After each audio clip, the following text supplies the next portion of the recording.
Le 19e siècle est celui du plus gros développement de Saint-Romain. En ce début de siècle, une mission de police municipale est créée. Elle sera assurée par le garde champêtre.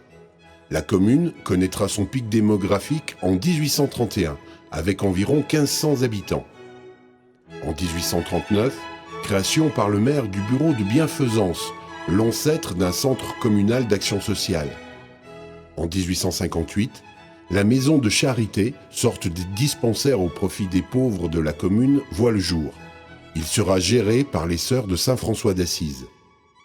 Il est décidé la construction d'une fontaine en 1862 et d'un lavoir en 1865. En 1878, le projet de la gare de Lichemial sera approuvé. Le train arrivera à Saint-Romain en 1885.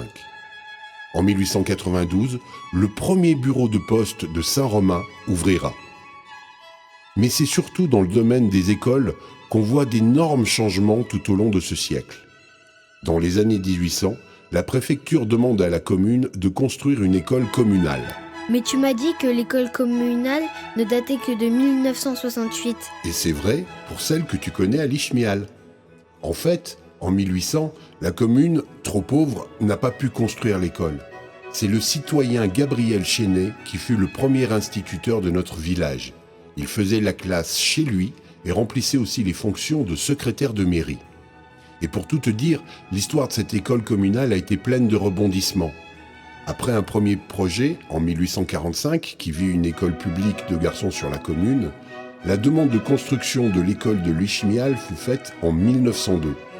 Trop cher pour Saint-Romain à l'époque, la municipalité louera un local dans le hameau.